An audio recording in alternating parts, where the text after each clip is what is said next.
Bow. And we are officially live. Hello to all my BC WrestlePod nerds out there. And welcome to the final review of the Takedown Troupe of 2025, your weekly TNA review show here at BC WrestlePod.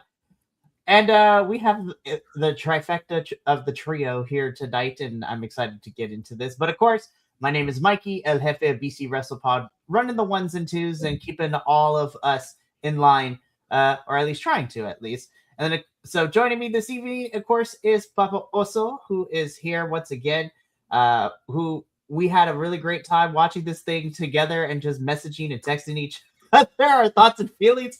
So it was a fun watch along on our own terms. And then, of course, rounding out our trio tonight is Radio Free Will. The It's the our final takedown. Delete do. Delete do be like copyright. No, I'm just kidding. Be like we don't have Tony Khan money. I'm just kidding. We don't have Tony Khan money. So, oh my goodness! But I'm super excited. This is going to be our final post-show breakdown for TNA this year, but don't fear because we will be back in 2026 after the holidays. But before we get into the review proper, a quick bit of the announcements. If you like what you see here, you can dig more into our archives, if you will, over on YouTube, Twitch, and Kick to see all the things that we have done this week, as well as the things that we have done this year. Because trust me, we have done a lot. We have covered a lot of stuff. We have done a lot of things. It's been a really fantastic year.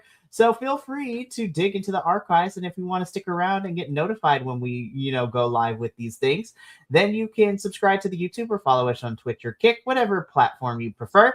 If you're looking for something more manageable but still want to be able to interact with us, then maybe the social media place is for you, because that is where we report, have our report cards, our previews of the show. So we do predictions, and it's a great time.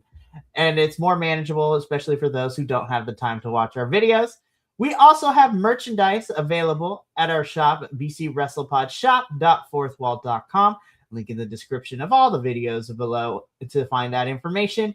And if you feel so inclined to help us keep the metaphorical lights on, our little coffee bot will be popping up in the chat throughout the review. And feel free if you want to donate, but it is not mandatory because we know that during these economic times, it is tough out here, especially during the holiday season. So only if you feel comfortable and are okay with doing so, please do. But if not, we're happy you're here anyways. All right. Now that's out of the way, let's get into this. So I want to begin by stating, and this was something that I told Papa after we were done watching. I was just like, because usually TNA episodes are usually an hour and a half, hour and 45 sometimes, especially if we're watching on the app of TNA Plus.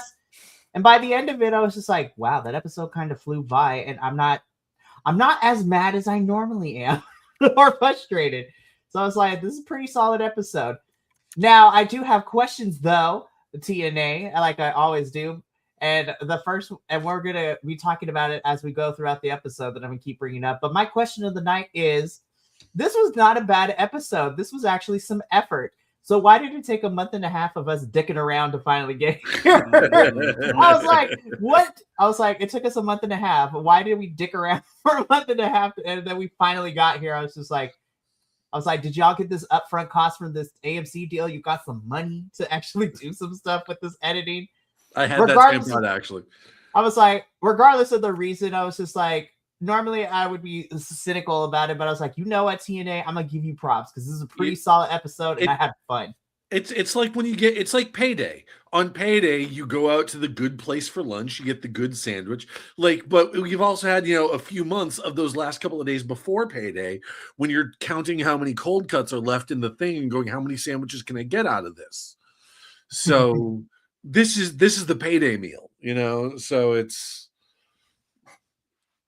so they've got the payday now, They really do. And you know what? I was like, I will take it, because that means if we can actually get solid TV, actual progression, some effort, I'm like, we're a good company. I also felt like, Papa, specifically you, I felt like we said this last year too, like around this time period last year, you know, the stint in the fall leading into the end of the year last year was also a drag.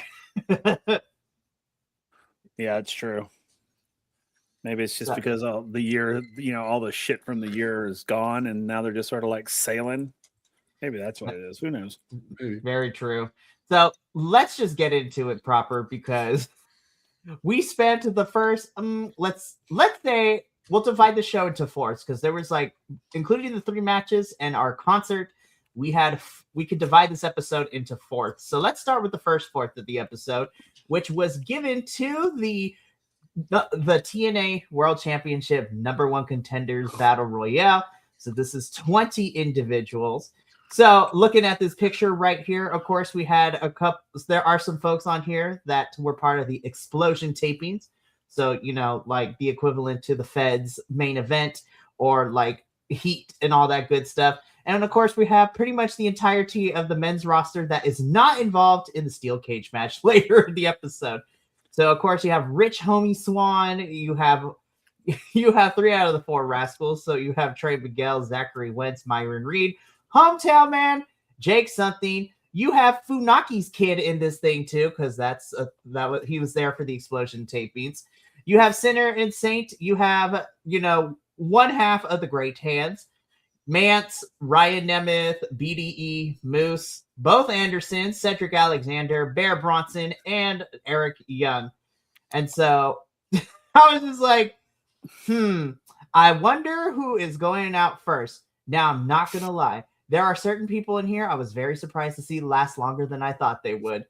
And there were some pretty cool moments. Myron Reed, TNA, y'all need to lock these kids down. Like, lock the Rascals down.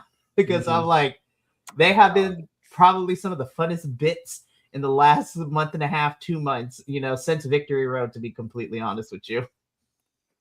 Agreed. Sign them now.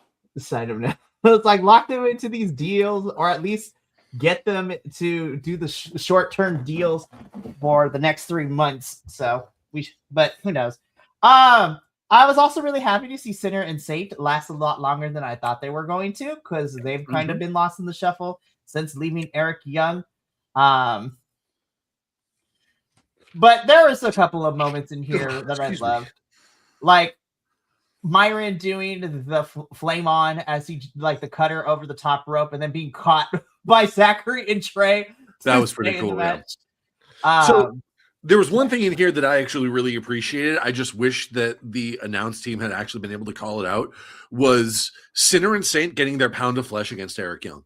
Yes, I was going to say. I was like, they were beating his ass at part of this match, and we didn't say nothing about it. I was like, boys, get it together. I was just like, we kind of just left that story off the line after they just got away from him. Yeah.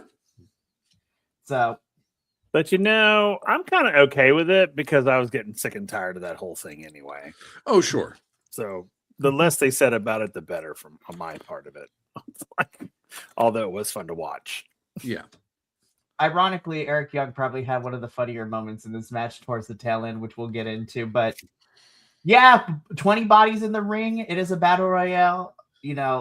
Last man standing gets this TNA World Championship match, which is happening in 2 weeks. Oh, no, not 2 weeks. In 3 weeks. It's happening in January, because we're going to be taking the holidays off. No, actually 2 weeks. My bad. 2 weeks, not 3. I'm like, no more clip shows. No, so that match is going to be happening in a week. So the other moment that I really, really enjoyed, and I don't know if TNA will ever do it, depending on, if they sign this man. But when we got the face off with Jake and Bear, I was just like, this is what I wanted to do. As soon as I saw that, I'm like, yep, 2 bears. I was like, this is bear on bear action. Which I was just like, hell yeah. And then Jake was gone, and like 30 seconds later, I'm like, damn it. I listen, I love Jake. I think I've also seen his stuff in, Deadlock Pro Wrestling too. And he's a fantastic wrestler. I just need TNA to start utilizing him more. I was like, why is he here? We don't get to see him do anything fun. And I thought him and Franklin were gonna have something like when they had that backstage segment, and then we kind of just said we forgot about that. We're just kind of like, meh. So But I love that face-off. We get down to the final three, which was Bear Bronson, Eric Young, and Ryan Nemeth of all people. I was just like, get this man out here. I was just like, shout out to this crowd, though. It's just like, y'all were better this week than you were last week. I'm not going to lie. Yeah. So I was like, I don't know when in the tapings y'all taped this, but this was fantastic. So Ryan Nemeth goes over the top rope. We get a final battle between Eric Young and Bear Bronson. Bear Bronson goes over, but he catches himself. And then Eric Young had the funniest moment for me in this entire match where not once, but twice he was celebrating because he thought he won until the realization set in that, Bear didn't hit the floor. So then Bear and Eric fight on the apron. Bear is able to eliminate Eric Young which I was like, oh God, I think Eric Young died. The way that he sold it. And your winner and number one contender for the TNA World Championship, hot on the independent scene, Mr. Bear Bronson. So I was just like, claps all around. 100%. I was very it was a bit of a clusterfuck all around, but like I'm very pleased with how it ended. That definitely that was my take on it. And I love seeing new guys get the rub like this, I was just like, utilize all the people you brought in for Explosion and one-offs too during these like double tapings, because these are tapings that happened on Saturday and Sunday after Final Resolution. So love to see everybody in here. So this is going to be kind of fun. And it was at this point I was just like, oh, TNA actually picked someone I like to win. I was just like, there's a change in the energy this episode. We'll see if it continues. Yeah, honestly, the whole time I was here going like, it's gonna be Moose or EY. That's all there is to it. Same. I thought I was just like, well, it's gonna be one of these two, right. And I was very happy it wasn't. Yeah, there's a wind blowing in from the east, and his name is Bear Bronson. Anyways, so Bear Wind. Bear Wind. We love Bear Wind. Okay, so after this match, we get this promo from our NXT team in this cage match. Was it corny? Yes, at the end. But I'm like, this is the energy I need. Oh my God, you're not kidding. I love this screenshot, though. Like, Santino, like, I know everyone else is being all tough and menacing and stuff, but buddy, it's okay. You're Santino Marella. You can just do Santino Marella things and you'll be fine. I will agree. It was a little hard for me to swallow Santino being all like, I was like, I can't take you seriously. It's because I was like, Santino, you are the funny director of authority. We love you. Legit. Well, not just funny director of authority. Like, let's be real. He's one of the best comedy wrestlers probably in the history of wrestling. Like if they could get him to like take a weekend off of TNA and head up to Canada for a weekend of mystery wrestling, he would have a blast. Okay. 100%. But like, yeah, it was just, it's like, we're going to be tough. You're getting in there with some dogs. And Santino's just like, yes, the dog, I am the dogs. Yeah, I know. I was like, ooh. All right, Santino, I love you, but no. Yeah, but the other four, I was like, you know what? Works for y'all. Of course, Mike Santana is leading the charge in this whole entire thing. And I was just like, hell yeah. I was just like, I know I cover NXT and I actually like the talent over there too. But it was like, yeah, send the B squad of NXT and Evolve back to where they belong. Indeed. I was like, I'm mad that it took us a month and a half to get here, but hey, we got here. So yeah, at least we got here. Though Matthew, we're gonna talk about you because you did not contribute to the cage match, but that's because you were kidnapped by the Righteous, which we're gonna talk about at the end of the show. I was like, Matthew. Though Matthew did get thrown into the stairs pretty hard upon getting it, walking towards the cage, which we'll get there. I was like, ooh, that was gnarly. Loved it though. So Team TNA is ready to send NXT packing in the steel cage match that is the main eventing later in the show. So here for it. Love everybody. So we will get to them in a little bit. But yeah, this picture, I was like, okay, I believe all of you. Then I look at Santino. I'm like, I love Santino. I was just like, it's okay, buddy. They're there. Yeah. All right. Good. Santino is that one friend in the group. It's just like, we know that when things go down, you're probably not going to fight. But honestly, it is the uncertainty and the craziness that you bring that it's 50-50. Everyone else here is bringing Chuck D. We needed Flava Flav. Okay.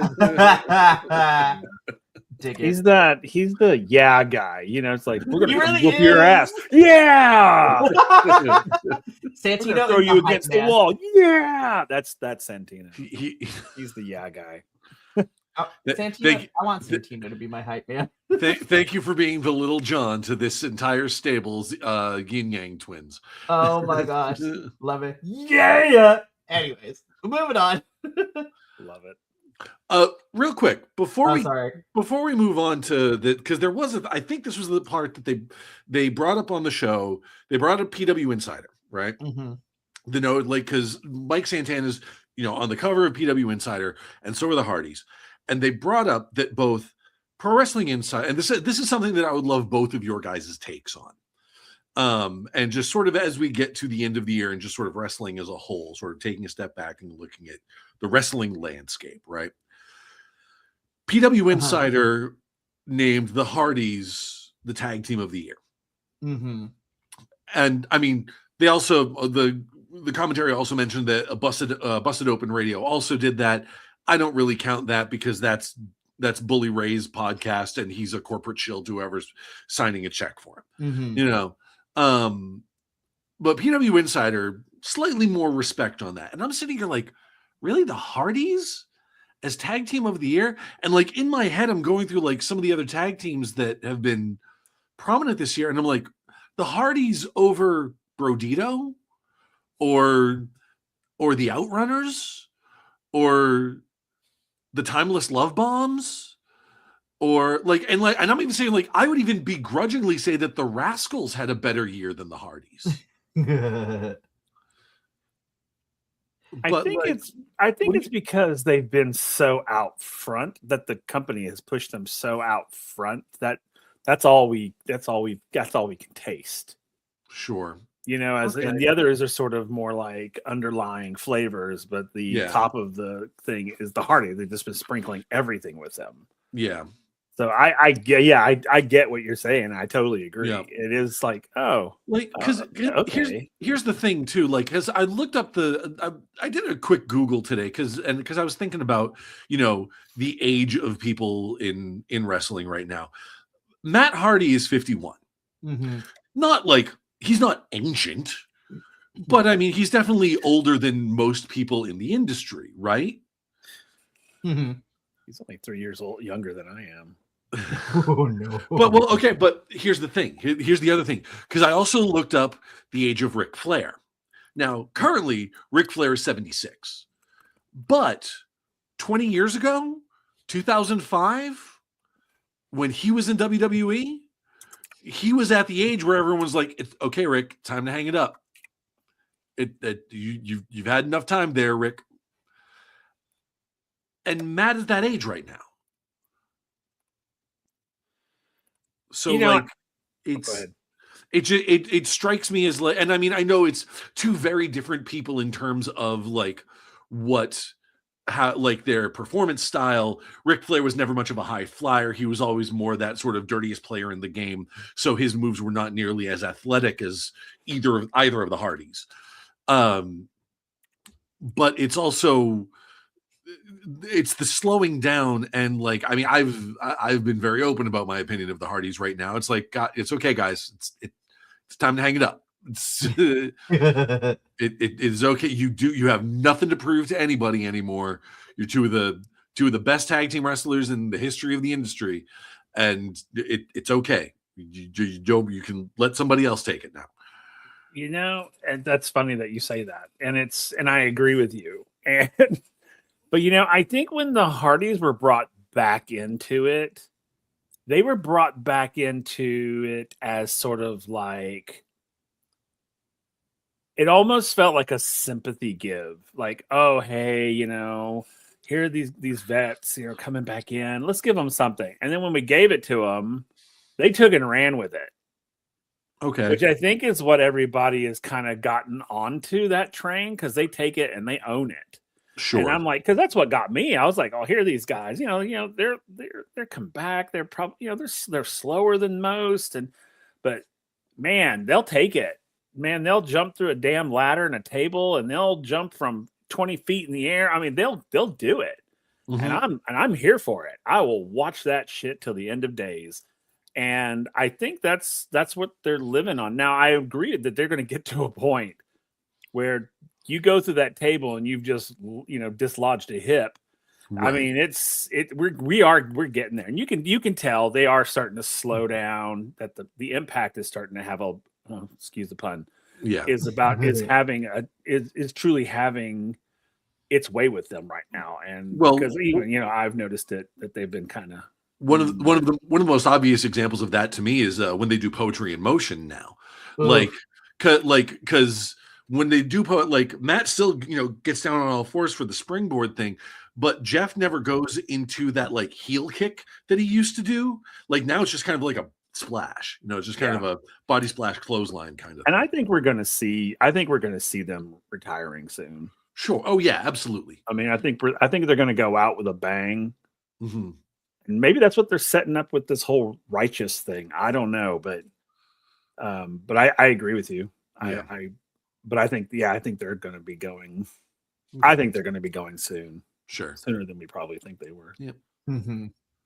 So, since Radio, you brought up the PWI tag team list for this year. So I do have the top 10 teams. So this is ranging from all professional wrestling, and this also includes women's tag teams too. So without getting into too much of a discussion, the top 10 tag teams this year are the Saito brothers, which are from AJPW, so Japanese wrestling. Yeah. Number 9, Alexa Bliss and Charlotte Flair. Number 8, Sky Team. So I'm assuming any form of the 3 members of Sky Team, whether that's Místico, Neon, and Máscara Dorada. 7 is Brodito. 6 is Fraxium, Nathan Frazier and Axiom. That tracks. So number 5 is the Street Profits. 4 is Los Hermanos Chavez. So, Ángel de Oro and Niebla Roja and CMLL, who've been holding it down, who are now also not only CMLL tag champs, but they just gained the New Japan Strong titles too last month. Number 3 is Wing Gori, which is a tag team in Stardom, and those girls are fantastic. Number 2 is the Hurt Syndicate, which is Bobby Lashley and Chelsea Benjamin. And then, of course, 1 is the Hardys. Poor Outrunners didn't even make the top 10. That's bullshit. Hopefully, we need more of them and Dalton Castle on my screen. Oh, yes. 100%. So hopefully in 2026, that'll be changed. But yeah, so that is the list. All to say is that the Hardys plus Backlund, Santana, and Santino are ready for this cage match. I was just like, I swear to God, if you don't announce that Bear got signed to TNA, we're going to be mad. Because I was just like, why is this probably one of the better promos we've gotten in the last 2 months? And he's not even an actual full-time talent. Yeah. I was like, I need this energy in all my promos. What are we doing? So here's this. I'm biased, right? Because I'm a big Bear Bronson fan. Even since Ring of Honor and AEW, and I've been following him on the Independents and GCW and all the other places he's popping up. Shout out to him and his wife, Nomi the Bard, because they are both great. Gabby Forza is also fantastic in her own right. So I'm biased. I like Bear in general. However, what I appreciate about this promo, especially for those who may not be following the Independents, we got a taste of, Bear's journey so far. I mean, he's been grinding on the Independents recently. He shows off his deathmatch scars, which I was like, ooh, cool, kinky. But no, what I liked about this promo is that not only did it have the energy and the passion that I want from a lot of people, we got a little bit of a taste, be like, okay, this is who Bear Bronson is. This is what he stands about. And he also addressed Franklin. And I was like, anybody tearing down Franklin automatically gets a win in my book. So I like this. I like Bear. I really, really do. There There was also a moment in here where the linguist nerd in me enjoyed, because they called him a berserker. Mhm. And just as a languager, the term berserker comes from the Viking culture, where they would wear the pelt of a bear going into battle. Berserker literally means bear shirt. Mhm. I was like, ugh, I love that. So, I love this because this felt old school to me. Yeah. mhm. Like this type of promo I love, because it's, you focus on the wrestler, you focus on them, what they're saying about what they're about to do, and all of that, and and he's showing off all of his stuff, and it's, to me, I literally was sitting there and I was thinking, gosh, this feels so like 80s style, back in the 80s when I used to go with my dad, and the wrestlers would sit there and just go, and it was like, this felt so good. Yeah. I was just like, This I love it. this was shades of, like, Macho Man, like, just have Mean Gene hold the mic out for Macho Man and let him go, Let him go. or like I'm like, and I mean, maybe because Gia wasn't like in the camera shot, it would, like, to me, it reminded me more of like Mick Foley's anti-hardcore promo, or like any of the ones that Austin did when he was in ECW, that kind of thing.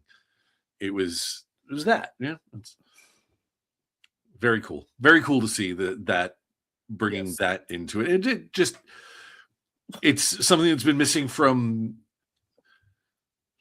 I'm not sure it's been missing from wrestling as a whole, because I feel like they still do that a fair. I mean, from what I recall, they do that a fair bit in AEW. I haven't been able to really keep up with AEW a lot lately, but it's certainly missing from WWE. Oh no, you're absolutely right. I think AEW has gotten better with it. I think the reason I also really like this too is because I felt like this year in general, this felt more, hey, just give him the mic and just let him go. Yeah. It feels less manufactured, if that makes more sense. It felt less scripted. Yes, there you go. Yep.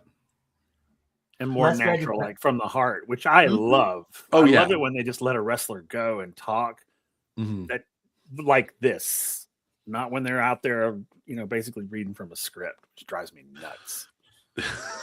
Or in some cases, reading from their hand. Yeah, it's one of the reasons we all love Eddie Kingston. It's Eddie I was just like, Eddie is next level. He's just like, he doesn't have to talk for long. He's script. Like, it's like he doesn't know the definition of the word. He is literally just Uncle out there cutting a promo. Script? It's like Unk. Eddie Kingston is Unk, and he just goes on. So I love it. So, Bear is ready to fight Frankie in 2 weeks for the TNA World Championships. Is he going to win? Probably not, but I really, really do enjoy the journey that we are going on so well. We're going to talk about you, Franklin, because I got mad at you, and I will read my message that I wrote to you, Buppo. It's just like, oh, hell no. If only we could show the text messages on this screen, because we were having a hoot last night. So we're going to move on from Bear Bronson, though, because we get into our second match of the evening, which was also pretty solid. I was kind of happy about it. We get the Angel Warriors, which is, of course, our TNA Knockouts World Champion, Leanne Lee, and Zaya Brookside taking on Tessa Blanchard and Mila Moore of the Diamond Collective, which is apparently what we're calling those two, plus Victoria and Robert Stone. I'm like, Robert Stone, didn't Mike Santana beat your ass like 2 weeks ago? Like, why are we here? But it is what it is. First and foremost, and I will always say this, and you get bonus points from me, I love it when tag teams actually have matching ring gear. I was just like, yes. If you are a tag team, get matching ring gear or have the same color scheme. Angel Warriors coming out in blue and gold. I was just like, those two colors just work, and I loved it. So, fantastic. And so Tessa and Mila come out in their stuff. Mila is wearing like shiny stuff. Tessa's wearing her typical stuff. But I was just like, it feels more like two people thrown together, but you know what? We'll take it. And then as far as the match goes, I actually really thought it was pretty solid. I was just like, I will never get over Leanne Lee's presentation when she makes her entrance down the ring. I was like, this is presentation that I can get behind. Love me some good old martial arts. And And you know what? I know I've been criticizing Zaya Brookside the last month and a half, where he needs to clean it up a little bit, but I still enjoy her. I think that this was probably the cleanest we said. And this was one of the few matches. Well, I think this was the only match, according to my notes, unless I forgot to take them, where the crowd actually said this was awesome. I was just like, hell yeah. I was like, so the crowd was into this one, so that was fun. But yeah, I thought this was a pretty solid match through and through. I want to see more of Mila. I think she's fantastic. Of course, like anybody, there's some stuff to be improved on, but I like what I saw from her. And you know what? While I didn't like the optics of what we would get with the Diamond Collective backstage, I was like, okay, we need more knockout factions in here. You know, since we're still trying to figure out what we're doing. I don't know what the search for the Mr. Elegance is going for, but you know, it is what it is at this point. But yeah, the Angel Warriors pick up the victory here. I'm going to throw it over to you, Papa, first. I mean, we kind of talked about it as we were watching it, but what did you think about this match between these two teams? I thought this match was freaking amazing. I love it because the more and more I watch her, the more and more I have fallen in love with Leanne Lee. Mm-hmm. And of course, I've always loved Zaya Brookside. But watching them work together like this was so incredible. If I was a young woman or a young girl, I would be like, I want to be like them when I grow up. Because they were like supportive of each other. They like worked well together. They were concerned for each other during the match, not necessarily in and outside the match, but like in the match. They were like on each other. They were like, okay, let's do this. Let's make it happen. And I feel that the other side, sorry, I'm hitting random buttons. Sorry. Mila and Tessa, I mean, they were great. I love them, but I didn't feel that they were as solid as a tag team as Liang Li and Zaya were. I mean, I thought that all four women did amazing, and I loved all four of them. And I agree, I would like to see more of Mila. And I didn't like hate Tessa Blanchard in this match. That's like I actually enjoyed watching her work, you know, and I was like, okay, all right. But overall, I loved it. Yeah, the whole thing that happens backstage, that was We'll get into that in a little bit. Yeah, that was something else. I mean, this match got a "This is awesome" chant from the crowd. Yeah, I mean, that's because it freaking was. Honestly, I think that's the first time I've heard that in TNA. You know, like in the last few months of me watching it. Yeah, that's the first "This is awesome" chant. And yeah, they earned it. Yeah, and I was just like, again, I don't know whether this was Saturday or Sunday's taping, but shout out to the Texas crowd for this one. I was like, you guys were actually pretty good. Not even for Final Resolution, you guys were pretty good, crowd. I was just like, because the last couple of crowds we've been to, I wanted to reach through my screen and strangle them collectively. Oh God, I was just like, y'all suck. Because yeah, the crowds that we've gotten so far this year are either like, you're not reacting enough, or all right, settle down, y'all are getting too out of hand. I was like, calm down. But again, the Angel Warriors pick up the victory here. Later in the show, because I didn't include a picture here, but later in the show, we would get Robert Stone with the Diamond Collective cutting the promo. And I'm just like, I don't like the optics of this, but hey, you know what? The Diamond Collective is officially a faction, which includes Tessa, Mila, and Victoria. I did get a kick out of it, though, because, you know, they're talking about Mila and Tessa being like fantastic wrestlers. Mr. Stone, Robert gets to Victoria. It's just like, Victoria, and you're Peggy. great. And yeah, Victoria is just there. She's just, again, she is the friend that she's like, yeah, she's the hype person. she's the Peggy Schuyler of it, you know. But yeah, the optics were a little weird. I was just like, Robert Stone, you got your ass handed to you 2 weeks ago. What gives you the credentials to kind of be the hype person for these three? I was like, no. Here's the thing about it, and this is what I'll say, and I won't say anymore. But because optics are very important, I believe. And this felt less like a hype man and more like an abusive husband. And I'm like, because he Yeah. wasn't inspiring them. He was scalding them. Yeah, He it was Dance Mom energy. it was gross is what it was. And I Not was just Dance like, Moms. I was just like, I couldn't. I was like, oh my God. Ugh. Oh God, it was giving toddlers and tiaras too. Oh no! Why did you do that to me? But it's true. It wasn't a pep talk. It wasn't a you guys are amazing. You know, when you're trying to build somebody up, even if they're heels, you got to be like, hey, you know what? You guys are the best fucking bitches out here. You guys need to go out there and you need to show them how fucking amazing you are.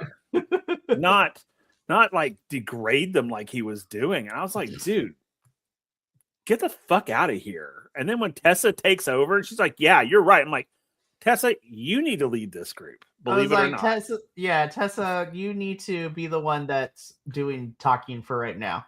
Ugh. I was just like, yeah, it was. Yeah, the optics were very weird. That's all I'm saying. Yeah, Robert, you need to leave. Yeah, God, find a purpose, dude. It's like he's a hot mess right now here in TNA and in NXT too. But you know, that's not what we're here to cover. All right, but let's keep this going though, because Dani Luna was watching this match backstage. Of course, she got busted upside the head during her dog collar match last week against Indy Hartwell. And so essentially my dreams and my prayers are being answered, because it seems that we're setting up Liang Lee and Dani Luna coming near to us. And I was just like, please let it be a Genesis. Please let it be a Genesis. So, but I was just like, oh, Dani Luna, you are my 23-year-old power babe. I love you. So she lays down the challenge for Liang Lee to, you know, put that title up on the line, and she, you know, wants to fight her. And Liang Lee would come out, you know, later, well, which is next, and she answers the question where she's like, she pretty much accepts Dani's challenge and she'll fight her anytime, anywhere. So I'm like, all right, TNA, give us like one more week, and then give me the official graphic for Genesis. So this whole like series of promos here, I thoroughly enjoyed it, and because you know me, my AEW fan sicko at heart. See, like I was not able to watch the dog collar match, but just some of the clips that I saw of it, yeah, no, it made my sicko heart proud, you know. And Dani and Indy killed it in that one. I was just like, and it made evented too. I was like, that's crazy. And but it's like, and it's there's a part of me sitting here going like, Dani, like, Tony, give this girl a call, okay? Like, let her, like, Dani and Tony Storm, that would bring the friggin' house down. But no, but like between that and this, especially with Liang Lee ending it with like with anytime, anywhere, bitch, and it's like, what, he's stealing Okada's bitches now? I love it. And I was just like, again, it took us a month and a half of dicking around, but we're actually getting build up to stories and feuds and progression of things. So it's just like, God, TNA, I love you and I hate you at the same time sometimes. So it's just like, but I also felt like this is how it was last year too. We dicked around last year towards the end of the year, then things got better. And let's see how many of these plot threads actually follow through into anything. That is very true. We're going to see, because all roads right now lead to Genesis. So we're going to see if they actually lead to Genesis. Because right now we only got 2 matches so far officially announced. We got Mike Santana. Well, at this point of the episode, we still have Mike Santana versus Frankie. Commentary said something that I scratched my head a little bit. I was like, did we misspeak? But no. So we have Mike Santana and Frankie Kazarian at Genesis. And then we also have JDC's retirement match, which is against Edwards. So those are the only 2 matches officially announced.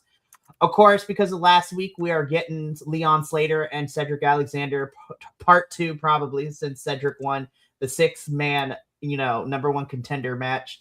I'm pretty sure we're going to get Liang Lee and Dani Luna on that show as well. And basically, we'll get into it in a little bit, but very good series of promos. And I was just like, let's see how these plot threads lead to Genesis. Mm-hmm. Okay, let's talk about it. Fast forward. I mean, what? No, it's God bless. This was a long segment. I was just like, the crowd booing Tasha, though, I was just like, I love Tasha, but that was the right choice. Tasha, you gotta talk. Just talk over him. Just do it, girl. Like, honey, please. Like, you're a heel and you're a wrestler. You know how to cut a promo as a heel wrestler. Just talk. Just go and say something that will get them to shut up, rather than just letting Elijah go. Like, all right, no, you got 10 seconds. You know, it like, honestly, it reminded me of, what was that? The classic promo off of Cena and Reigns, when Cena was just like, it's called a promo, bud. You're gonna have to learn how to cut them. This was during the United States Championship Open Challenge run.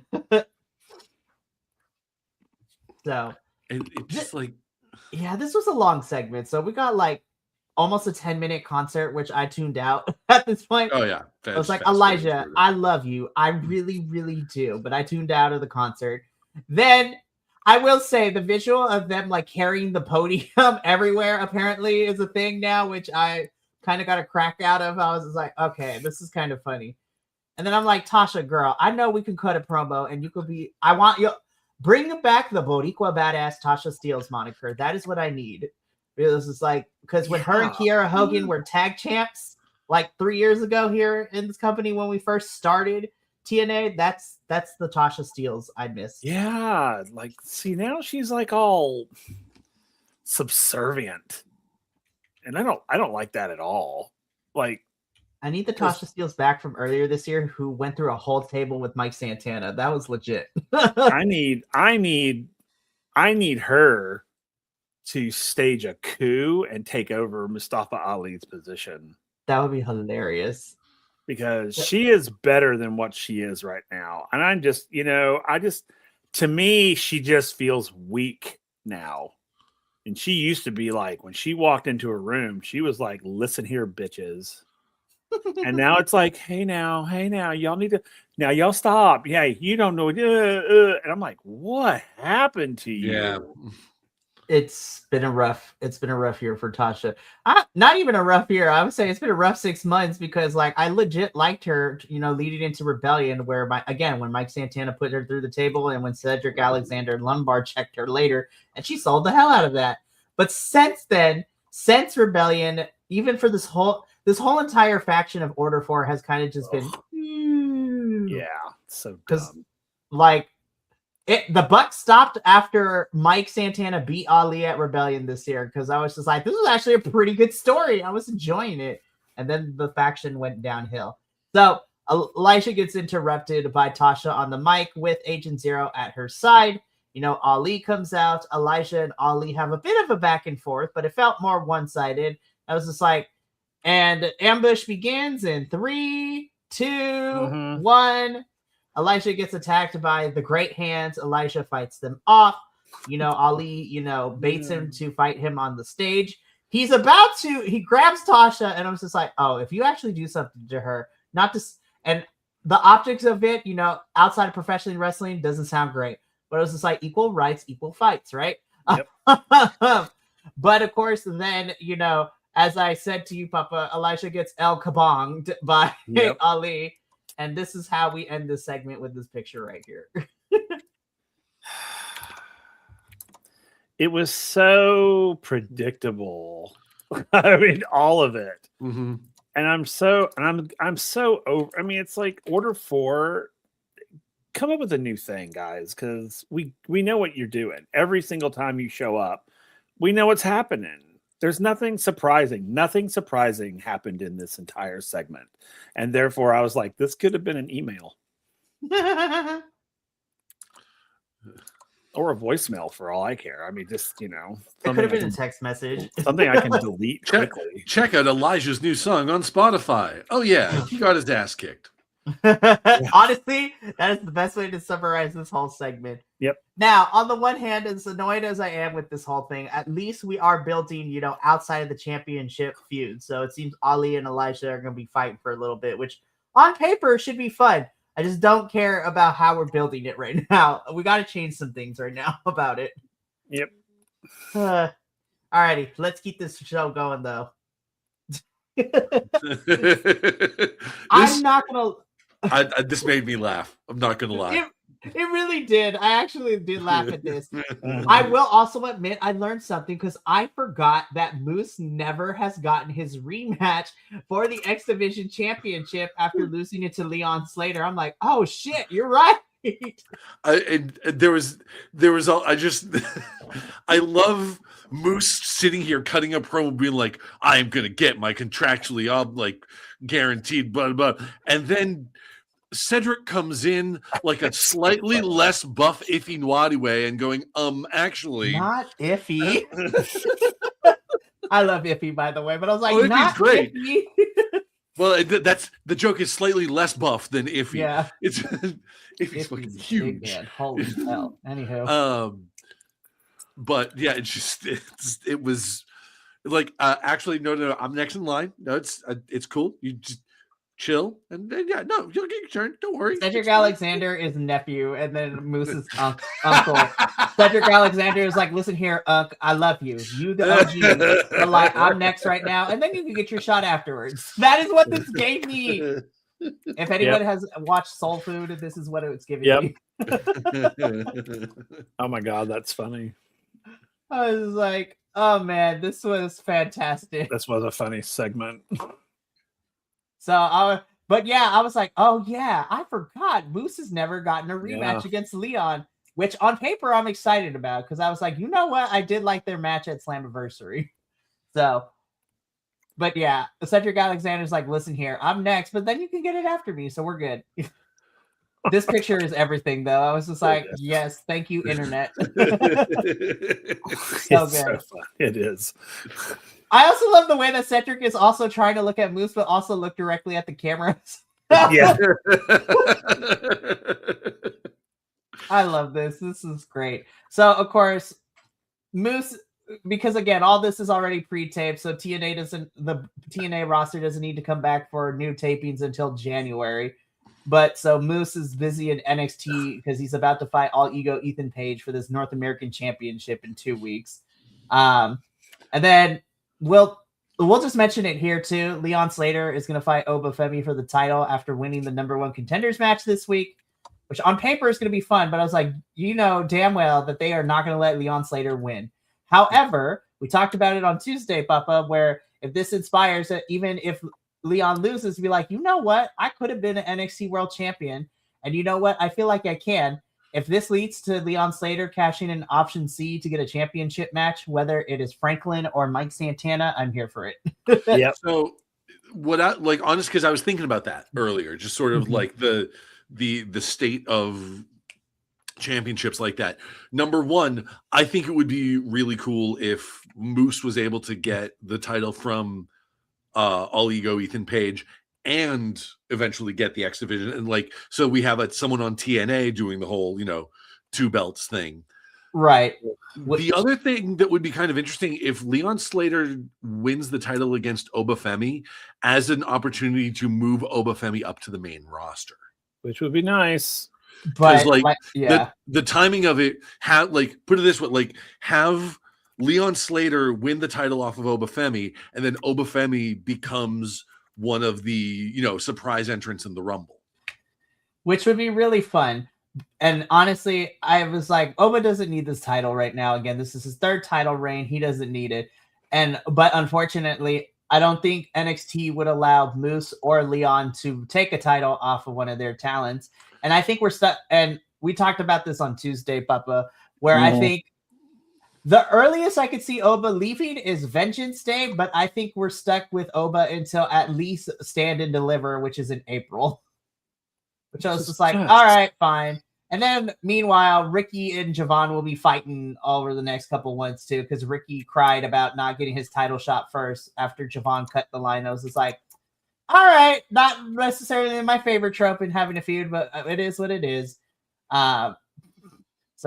But yeah, Cedric and Moose, this was great. We love you both. Yeah. So fun. Ugh. Franklin. Hang on, I'm gonna read you what I wrote, right? So Frankie cuts a promo against Bear Bronson, he's gonna be fighting. in 2 weeks for this TNA championship, right? So, with your permission, Papa, I'm going to read this segment of our text conversation that I wrote about it because this pretty much sums up everything. Let me see if I can find it. Because I'm like sitting here and I was like, oh, okay, Franklin, this is pretty dope. And then when you started talking about Bear, I'm like, oh, hell no. Let me see. I was like, what is happening? So, again, this is a promo from Franklin. Also, these lip fillers are not doing anything for you, Franklin. I was like, Ew. So I was just like, absolutely not. I was like, go, we need to stop. So this is what I wrote, right? Well, okay, so leading into, because we got, so I'm going to preface by saying this. This part of the conversation starts, it starts with the Elijah promo going into this one, right? So starting with you, Papa, you're like, please take Agent Zero out during, this was when Elijah was walking up the ramp. And I was like, that would be amazing. Elisha got El Kabonged. And then you wrote, that was some bullshit. And I was like, oh, you mad. You wrote, indeed. So fast forwarding, NXT, can we get back to our own sandboxes, please? Which is very fair. Because I didn't even include the picture of the NXT promo. I was just like, nobody cares. And this is where I wrote it. I was just like, oh, God, Franklin is on my screen again. Oh, hell no. Franklin just called Bear fat, and I'm offended. All exclamation points and all caps. I was just like, Franklin. I was like, Franklin, what are we doing, Franklin? I couldn't take him seriously in this promo. I'm not even going to lie. I was just like, nope. That's the whole point, I think. I was just like, I still hate your character, Frankie. Again, your in-ring work is something I never have to question because it is fantastic. But this character choice is gaudy. And this, I will say though, the suit though is kind of on T. The whole Elvis thing. It's like, did nobody tell him that the Honky Tonk Man exists? That's what I was saying. I was just like, listen, if anybody really digs into Elvis Presley, it'd be like, ooh, there was some crazy stuff in there. But I was like, you're right. Honky Tonk Man is right there. I think it would be hilarious if they get to some point where he's like, no, and he leans a little bit heavier on the Elvis thing, and then they get Honky Tonk Man to show up for like a cameo kind of thing of just like, the hell do you think you're doing? I know, right? Franklin is one scarf away from going, I was like, no, Franklin, no. I mean, this was a Frankie Kazarian program. I was just like, get off my screen. But yeah, writing, oh, hell no. Franklin just called Bear fat and I'm offended. So, yep. This won't be we're going to get into it because there was a second all caps message a little bit later when we get to our main event. I'm like, oh, hell no. Oh, man. So, again, Frankie versus Bear for the TNA World Championship in 2 weeks. So Bear's probably going to lose, but I'm really hoping this is actually a really good match. And also, unless they have done so already, I need TNA to sign Bear if that's what they want to do. I was like, we got to bolster up these rosters somehow. Yep. But we're going to move on from Franklin and his lip fillers. I have to say, I wasn't sure how I was going to feel about a steel cage match because TNA's cage matches either range from decent to, oh God, this was horrible. But I'm going to put this on the pretty good side. I was like, okay, I actually really enjoyed this. And I'm going to keep saying this. Again, I am biased as hell, but High Rise, Tyreek, and Tyson DuPont and Tyreek Igwe, I was just like, they are the ones that make me not as annoyed on the NXT side. Yep. So, yep, agreed. So when we were told, and now it's time for the main event, I looked at the clock that I was watching the episode. I was like, holy shit, we are almost done. Damn, this episode flew by quick. Yeah, it did. And they decided to start with Kath Buchanan. Oh my God. Okay, so Jensen, look. Did you just get that one, Will? I just got it. I had to. That's funny. I was like, Jensen, the song, the look. I was just like, my God, have we fallen? The Canadian tuxedo, And there's the point where he was biting the cage. Did you see that? He's all like, I'm like, what are you doing? Don't be a weirdo. Okay, there is one person in Embarrassing. wrestling today that can pull off the Canadian tuxedo, and you, sir, are no Orange Cassidy. Fair enough. So before the match even started too, because I'm rereading these text messages now, right? And so this is where Matthew Raywall goes off the deep end in his commentary during this match. I was just like, what is happening? And Will, this is where you're like, Matthew, shut up. I was just like, Matthew, I love you, but agreed, LOL. I was like, we didn't even start the match. I was like, Matthew Raywall, what are we doing? Shut up. Shut up. Both Matthew Raywalt and Hannafan were on one this episode. We're on one during this match. I was like, boys, what are we doing? What is happening with you? I was like, I don't know if this was late in the night and they were getting loopy, but I was like, what the fuck are we talking about? So again, so we start things off with Brooks Jensen, and NXT has the man advantage, so they will get their second person in first before TNA.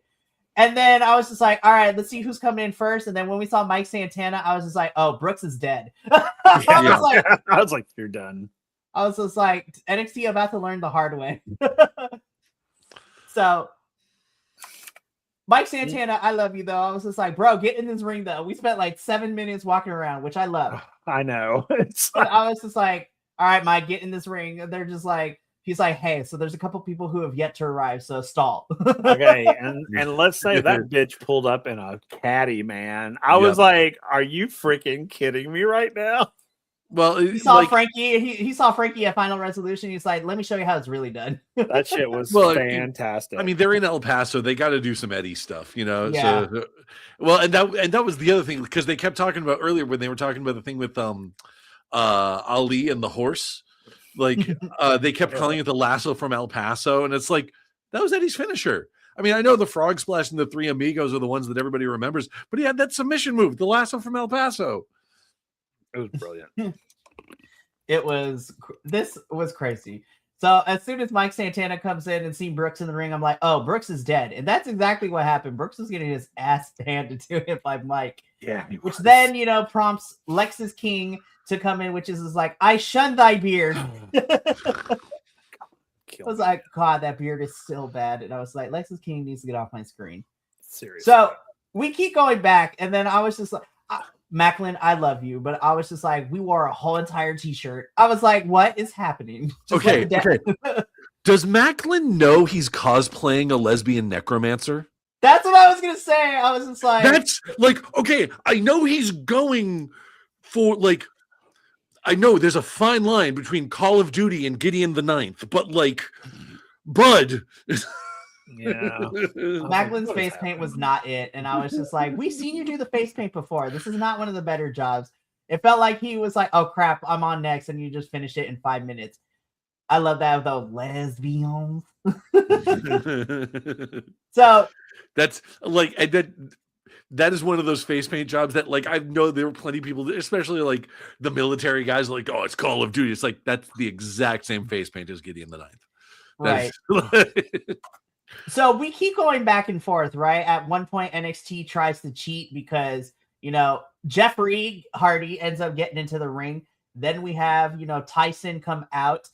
Matt comes out next, but Tyreek is just like slams his man into the steel chair, the steps. And I was just like, that bump was gnarly to look at. I was like, oh, Matthew's dead.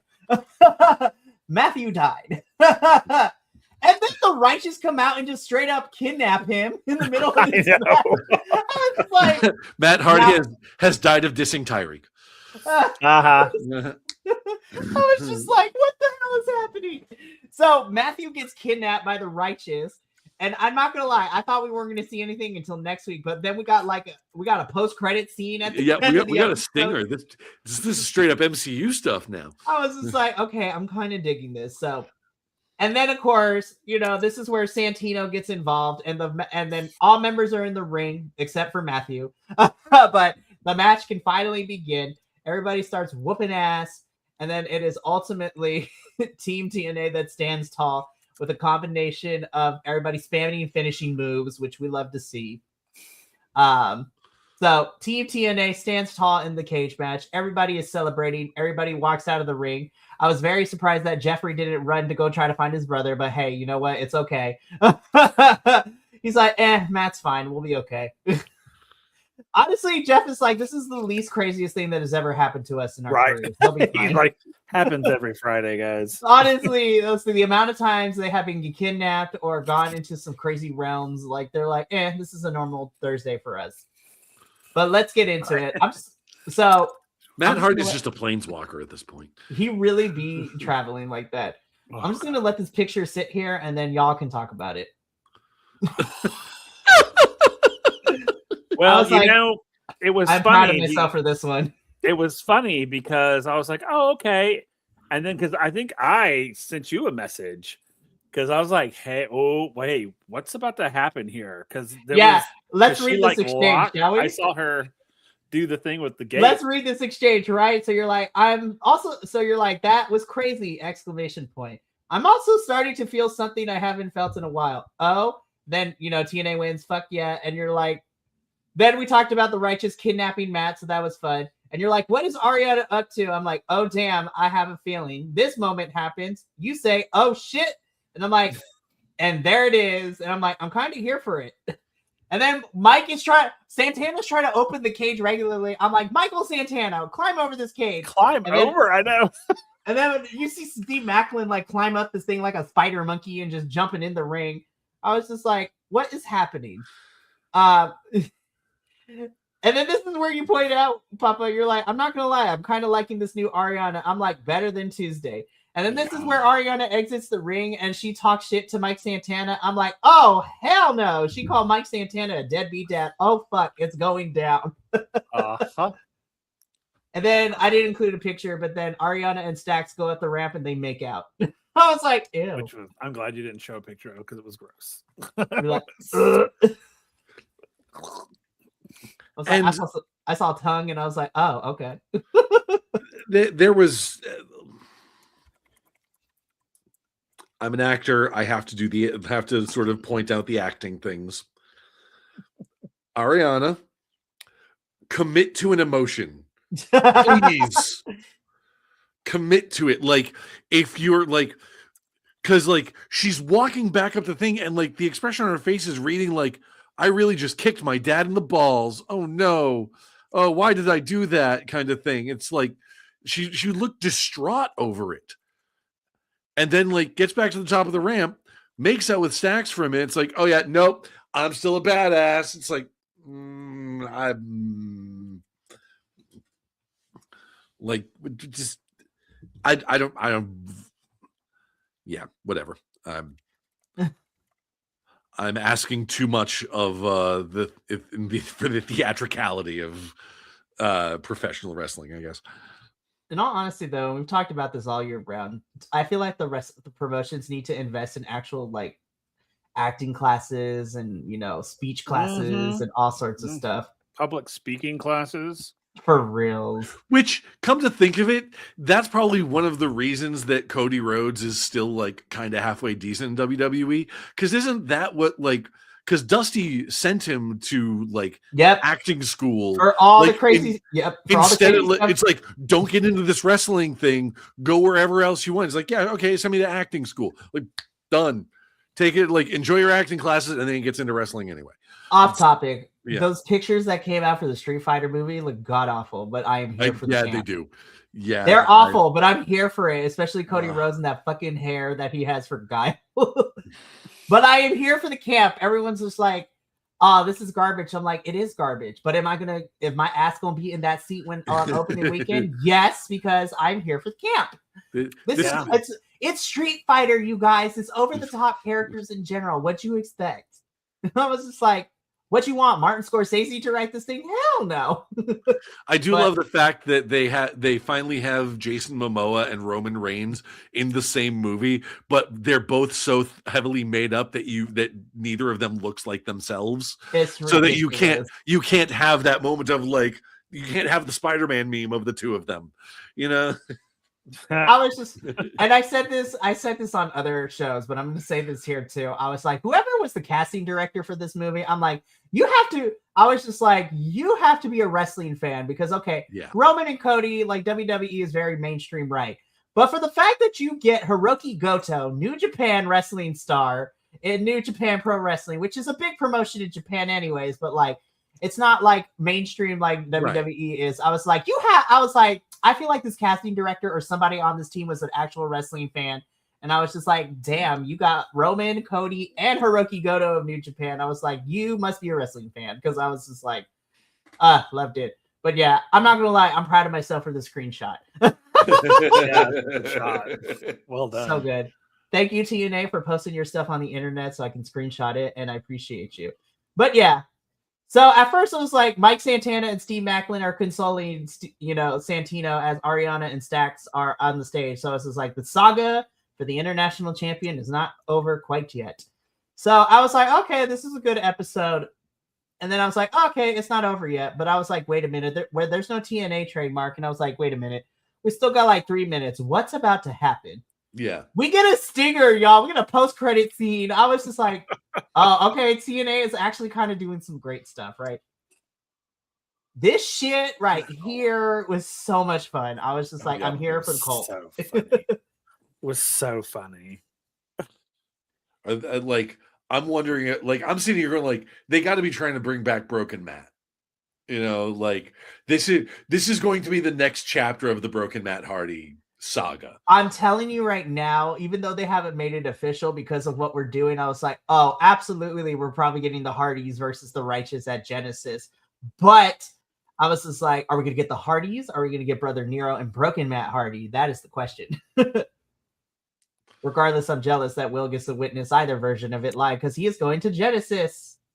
Woo! You and Michael are going to Genesis, so I'm excited for we both are. of you. Take your hubby for the second time around. Be like, okay, this is what has happened since last year you came. No, I was like, hey, do you want to go back to Genesis? He's like, what is that? And I was like, it's the thing we went to in January. And he's like, I guess. I was like, yay. He's not going to say no to you, and I love it. He has a good time. He doesn't like to admit that he has a good time. No, I know. I have come to know that about Michael. But no, this post-credit scene, as I call it, I was just like, I am here for this. I'm here for the cult stuff. I'm here for the cult stuff. I'm here for the cult stuff. This is great. I loved it. More of this, TNA, please. More of this. Yeah. Now, can we bring back the Undead Realm with Rosemary? Because I also miss the Undead Realm. Speaking of which, Rosemary is going after the inspiration for some reason. So I was just like, hey, you know what? It is what it is with that one. But no, this post-credit scene with the Righteous kind of playing games with Matt as Matt is staggering. I was like, Matt was lost in the sauce. He had some ayahuasca. I was like, he was in a sweat lodge. Like, I was just like, what drugs are we on? Seriously, it was so funny. I was like, he hit the good. As silly as this was, I really enjoyed this because I was like, TNA, I need you to do more of this. Like, just play around with the world and the characters that you got on this roster right now. Even if this, you're like, honestly, it makes it fun. We've talked about it on the podcast before. Like, the doing stuff like this that's, reminiscent of Lucha Underground back in the day was like, it's awesome. Do more. Seriously. So again, I'm pretty sure we're setting up the Hardys and the Righteous for Genesis, and I, for one, am excited. Now, after Genesis or before Genesis, I would like to start, over the next couple of weeks, I would like to start TNA rolling out this. It's like this person has re-signed or TNA has signed this person XW. Low-key, I'm really wanting to see the Righteous get signed, and I want to see Bear get signed too. But again, you know what? If they want to stay on the independents for a little bit while, that's okay too, because I support them either way. But I've been enjoying Bear and the Righteous's run so far in TNA of what we've seen so far. So this should be fun. But that is it for the TNA review. And this is the final one of 2025. So we will be back after the 2-week break to, talk about. So guys, I don't want to alarm anyone, but the next time we're back for TNA, we will be reviewing the TNA episode that happens on January 1st. So January 2nd, we'll be talking about Bear's championship match against Franklin. Then we get another episode, but we are so close because, guys, guess what? On January 15th, our favorite type of TNA episode is back. The live TNA episodes with... Although that means they're going to be on AMC, right? So that means maybe we'll just get ads instead of, dead air overhead shots. So I think if I read correctly, the episodes will also still be available on TNA Plus 2, but again, we'll see how that all transpires. But I was like, I'm still getting it because, listen, $200 is a lot of money, but that means we get all the pay-per-views, so I don't have to buy them individually. So I'm like, I'm good. I'm willing to pay $200. That means we get all 12 TNA pay-per-views as well as their vault and all the episodes after they air live on TV too. So I'm here for it. But that is going to be it for us here. And honestly, you guys, this is it. This is the final review of the week. But we still got one more thing coming down the pipeline this Sunday. Sunday is the Chaos Gremlin episode, as I call it. It is the end of the year podcast where I will be hanging out with our new podcasting friends, talking about the good, the bad, and the ugly of professional wrestling. It is going to be a clusterfuck, but I am here for it. Because I'm not going to lie, because last year I was like, not a lot of people came. There was only like 4 of us, which is still a good time. And I was not expecting everybody to show up. Guess what, you guys? Everyone is pretty much showing up for this one. And I was like, okay, I gotta figure out how we're gonna aesthetically make a bunch of people on my screen look good. I was not prepared for everybody to actually be there. So we are going to. So it is BC WrestlePod colliding with the Nick Happy Hour Wrestling Podcast and the If We Had the Pencil Podcast. So shout out to Nick and his wife Nikki, who run their podcast, who will be joining us. And then Sean and Matt over at the If We Had the Pencil Podcast will also be joining us Sunday night. It's going to be a 2 hours clusterfuck of craziness. So that's going to be nuts. We're going to have guests come on. It is the most ambitious show of the year, and I am preparing for it right now as we speak. So it's a good time. But once again, we will be back in 2 weeks to be reviewing, the penultimate episode of TNA as we get ready for Genesis coming up here in about 5 weeks. That's crazy that Genesis, our first pay-per-view, is in 5 weeks. But yeah, I would like to personally thank both of my Wills here, as well as our other co-host, JT, whose work schedule is being a bitch and not letting him be on here as frequent, but it is what it is. How dare you? But honestly, it has been a really fun year, boys. Thank you for being here, and I look forward to having y'all be here for 2026 because TNA. All right, we're gonna see what the momentum is like going into 2026. But that's gonna be it for us here tonight. So from all of us here at BC WrestlePod to you at home, remember, take care of yourself, love one another, stay iconic, and more importantly than anything, you always deserve to finish your story. We will see you in the new year, and we will see you Sunday for our final episode of 2025. But until then, sayonara, adios, and until next time, peace.